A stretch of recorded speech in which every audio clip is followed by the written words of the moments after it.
Hello दोस्तों, आप सभी के कैसे हैं। मैं उम्मीद करता हूं कि आप सभी के बहुत ही बढ़िया होंगे, बहुत ही ज़बरदस्त होंगे।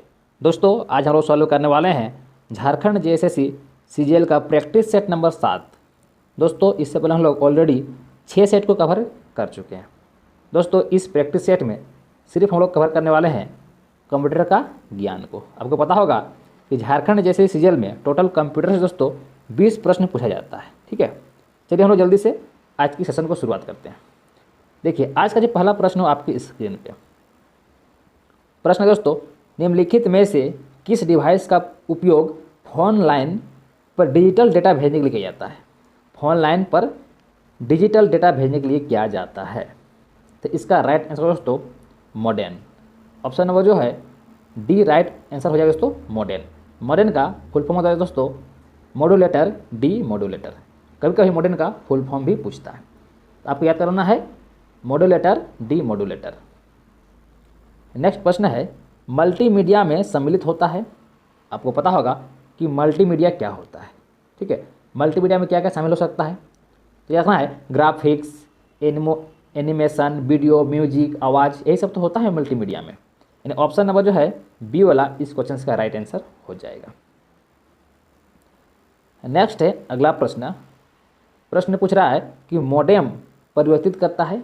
मॉडेम परिवर्तित करता है, रखना है तो एनालॉग सिग्नल को डिजिटल में सिग्नलों में और डिजिटल सिग्नलों को एनालॉग में, दोनों को चेंज करता है। यानी ऑप्शन नंबर जो है सी वाला राइट आंसर हो जाएगा दोस्तों, ऑप्शन नंबर सी, ए तथा बी दोनों।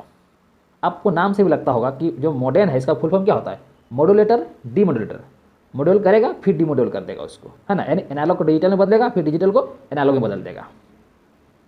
अगला है कंप्यूटर के द्वितीयक संग्रहण सिस्टम के रूप में निम्नलिखित में से किसका उपयोग किया जाता है। तेरा दोस्तों फ्लॉपी का उपयोग किया जाता है। ऑप्शन नंबर जो है इसका पहला राइट आंसर हो जाएगा, फ्लॉपी का उपयोग किया जाता है।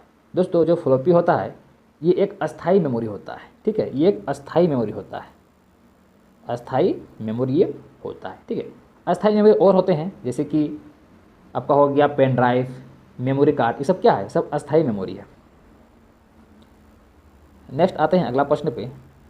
प्रश्न है निम्नलिखित में से कौन प्रचलन यंत्र द्वारा व्यवस्थित किए जाते हैं। ठीक है, तो यहाँ पर देखिए ऑप्शन में दिया हुआ है केवल 1, ऑप्शन में दिया है केवल मतलब 1 2 3, सी में 1 और 2 और डी में दिया है केवल 2। देखिए मेमोरी भी किए जाते हैं, प्रोसेसर भी किए जाते हैं, इनपुट और आउटपुट डिवाइस भी किए जाते हैं, यानी तीनों। ऑप्शन नंबर बी में दिया हुआ है 1 2 3 तीनों दिया हुआ है। ऑप्शन नंबर जो है बी वाला इस क्वेश्चन का राइट आंसर हो जाएगा। अगला प्रश्न है 36 नंबर, किसी स्टोरेज मीडिया में स्टोर की जा सकने वाली डेटा की अधिकतम मात्रा को क्या कहते हैं। अधिकतम मात्रा को क्या कहते हैं।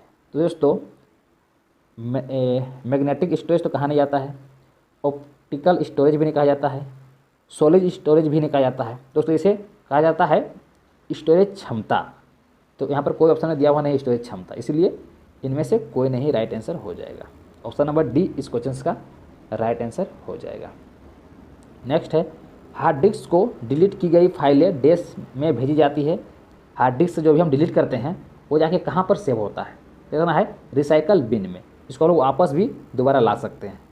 ये सिस्टम आजकल मोबाइल में भी आ गया है। अगर आप फोटो क्लिक करते हैं उसको डिलीट कर देते हैं तो रिसाइकल बिन में वो रह जाता है, उसको आप दोबारा रिपीट ला सकते हैं। अगला प्रश्न देखिए, सी आर डब्ल्यू पर आप क्या कर सकते हैं, हो जा रहा है उसमें आप क्या कर सकते हैं। दोस्तों सूचना को रीड राइट व रीराइट कर सकते हैं। ऑप्शन नंबर जो है डी इस क्वेश्चन का राइट आंसर हो जाएगा। आइए हम लोग आते हैं अगला प्रश्न पे। अगला प्रश्न है कंप्यूटर का कौन सा भाग सूचना को स्टोर करने में सहायक होता है। कंप्यूटर का कौन सा भाग सूचना को स्टोर करने में सहायक होता है। दोस्तों तो देखना है डिस्क ड्राइव, डिस्क ड्राइव यानी ऑप्शन नंबर जो इसका सी वाला राइट आंसर हो जाएगा। दोस्तों कंप्यूटर में सूचना यानी इन्फॉर्मेशन को स्टोर करने के लिए कई प्रकार के स्टोरेज के माध्यम प्रयोग किए जाते हैं, जैसे कि कीबोर्ड इनपुट और मॉनिटर एवं प्रिंटर आउटपुट डिवाइस है। जबकि जो डिस्क ड्राइव में कंप्यूटर की सूचना इन्फॉर्मेशन में स्टोरेज किया जाता है। ठीक है, इसलिए इसका राइट आंसर डिस्क ड्राइव होगा। नेक्स्ट है, जो डिवाइस से इंफॉर्मेशन स्टोरेज करती है और कंप्यूटर कार्य करने के लिए जिनका उपयोग करता है उसे क्या कहते हैं? तेरा दोस्तों, उसे स्टोरेज डिवाइसेस कहते हैं। क्या कहते हैं उसे? उसे कहते हैं स्टोरेज डिवाइसेस। ऑप्शन नंबर जो है इसका डी वाला राइट आंसर हो जाएगा, स्टोरेज डिवाइसेस। स्टोरेज डिवाइसेस जैसे हो गया आपका कॉम्पैक्ट डिस्क हो गया, पेन ड्राइव हो गया, ये सब क्या है? सब स्टोरेज डिवाइसेस है। अगला है, अगला प्रश्न, MMU का विस्तार क्या है? यानी MMU का पूर्ण रूप क्या है, यानी फुल फॉर्म क्या होता है इसका? इसका जो फुल फॉर्म होता है वो होता है memory management unit. Memory management unit. Option number जो है इसका बी वाला राइट आंसर हो जाएगा, मेमोरी मैनेजमेंट यूनिट। नेक्स्ट है, USB का अर्थ है, USB का अर्थ क्या है? यानी दोस्तों इसका भी फुल फॉर्म ही पूछा जा रहा है, ठीक है। दोस्तों इसका फुल फॉर्म हो जाएगा यूनिवर्सल सीरियल बस। ऑप्शन नंबर जो है ए वाला राइट आंसर हो जाएगा। दोस्तों हमें ज़रूर कमेंट कीजिएगा कि आपको 20 प्रश्न में से कितना प्रश्न का आंसर पहले से आता था।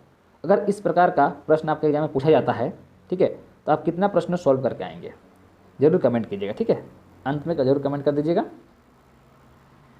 नेक्स्ट है, ब्लूरे डिस्क एक डैश है, यानी ब्लूरे डिस्क एक क्या है आपको बताना है। तो दोस्तों ये एक प्रकार का डेटा संग्रह प्रणाली है। क्या है? एक डेटा संग्रह प्रणाली ने स्टोरेज प्रणाली है। ऑप्शन नंबर जो है इसका सी राइट आंसर हो जाएगा। नेक्स्ट अगला प्रश्न, हम फाइल्स फोल्डर्स रखते हैं, हम फाइल फोल्डर्स कहाँ रखते हैं?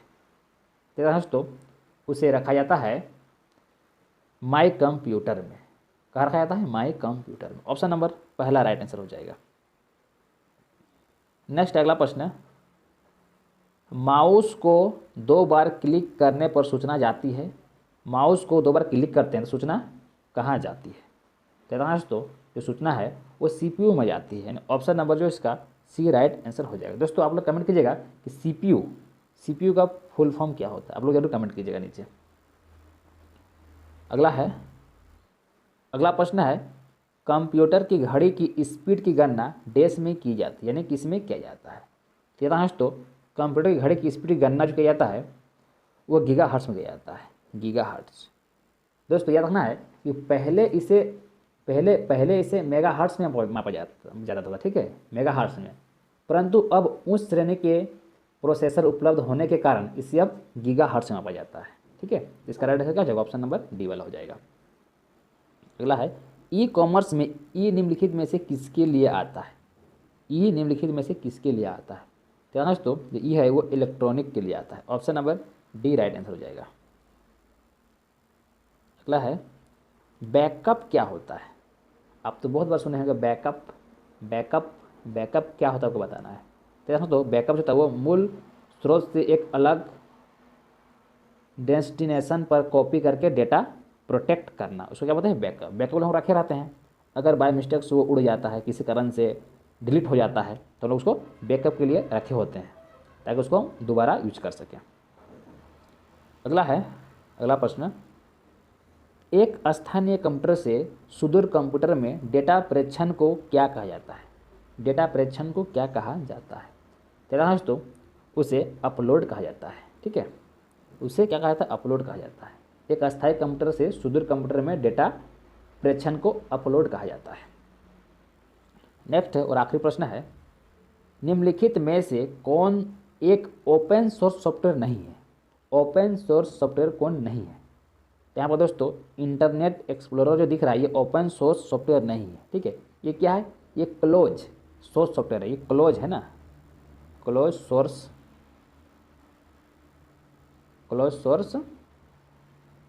सॉफ्टवेयर होता है, ठीक है। इसका राइट आंसर ऑप्शन नंबर जो है ये वाला हो जाएगा। ये जो ओपन सोर्स सॉफ्टवेयर नहीं है ये क्या है? ये क्लोज है, ठीक है, यानी नहीं बोला था, इसीलिए ऑप्शन नंबर पहला राइट आंसर हो जाएगा। तो दोस्तों हम उम्मीद करेंगे कि ये सेट आप लोग को बहुत ही अच्छा लगा होगा। दोस्तों ये एग्जाम के लिए काफ़ी हेल्पफुल रहेगा ये वीडियो। दोस्तों जो भी हम प्रश्न आ रहे हैं ये एग्जाम के लिए काफ़ी हेल्पफुल है और ये सारे प्रश्न आपके एग्जाम पूछा जाएगा, ठीक है। चलिए हम मिलते हैं नेक्स्ट वीडियो में, तब तक के लिए थैंक यू, जय हिंद।